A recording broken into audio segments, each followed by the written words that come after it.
innocent with me, and before I switched my fingers, I didn't have as many of the overbinds and that. I use some of these with you because you're playing a low line. I'm not using as many pickups. Some deficiencies. I liked how you were playing the hand because you're doing that. Even when you come up to that, obviously, but I liked how you presented it. In me right now, what would you say I could work on holistically in what I'm doing? Okay. I mean, I'd love any commentary. So first off, when you say that, I'm like, that rings true. Right. Easy fix, right? Right, and that's a lot. A lot of what I'm looking at right now is like the little things. Like this is a bad instinct, right? This is too open. You're protecting. I'm sure you're used to. I just fought two left-handed people.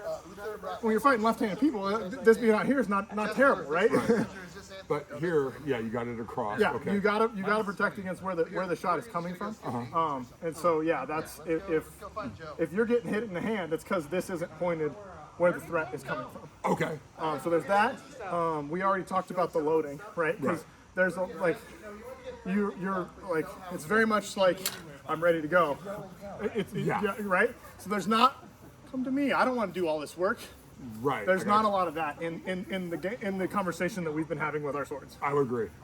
Yeah. I felt, to be honest with you, if I let you talk first or kind of get without any pressure on you, I felt less control. Like you were racing me to wherever you needed to be. Yeah, like you were pushing me more, and I'm like, okay, I have to interrupt more, and it's a fine line between interruption and attack. Right. Because it's also got to be real enough to be a threat, and that's why I was playing the hand and the Hand foot. and feet. Yep. And that's what you do.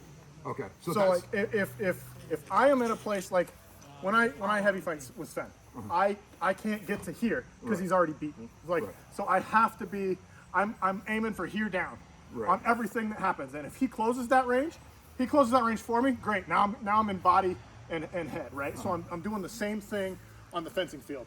If I get to this range, we can play. But this is where I'm picking and they're relatively safe. So now I do this, and then you take your step forward, and now all of a sudden we're in real range. Okay, got you. So I'm trying to get you, just like I said when I had that bind down in 8. I'm trying to get you to throw this shot because this is the one that I want, right? Yeah. So I'm like, okay, this is where I want you to be. So do everything I can to get you to throw that shot. I'll throw one to the hand because this is again safe.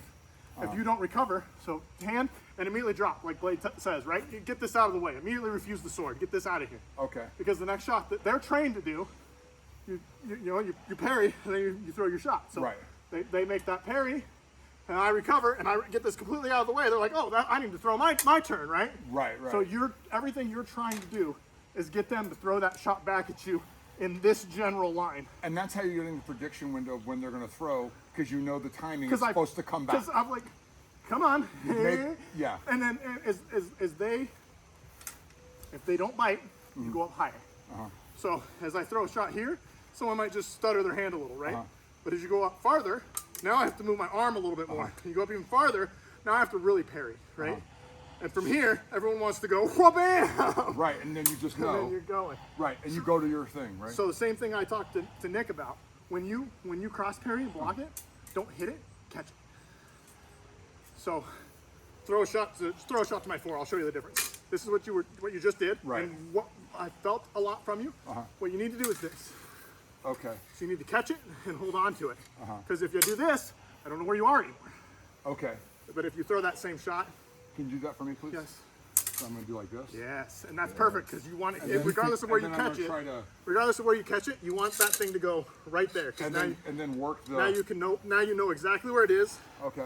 And then you can hold it. I certainly do that. Like if you throw and I go to my dagger, or sorry, I'm going to go back to my dagger because something else is going on here. I'll definitely steer because I wind up with him where he's coming in on his dagger on me because he's left-handed. Right. And so we're in this back and weird, and I'm like, swords being locked out, and now I'm trying to fend the dagger off or whatever. Right. But trying to. So against the lefty, what I recommend is normally we're in that very open stance against the lefty.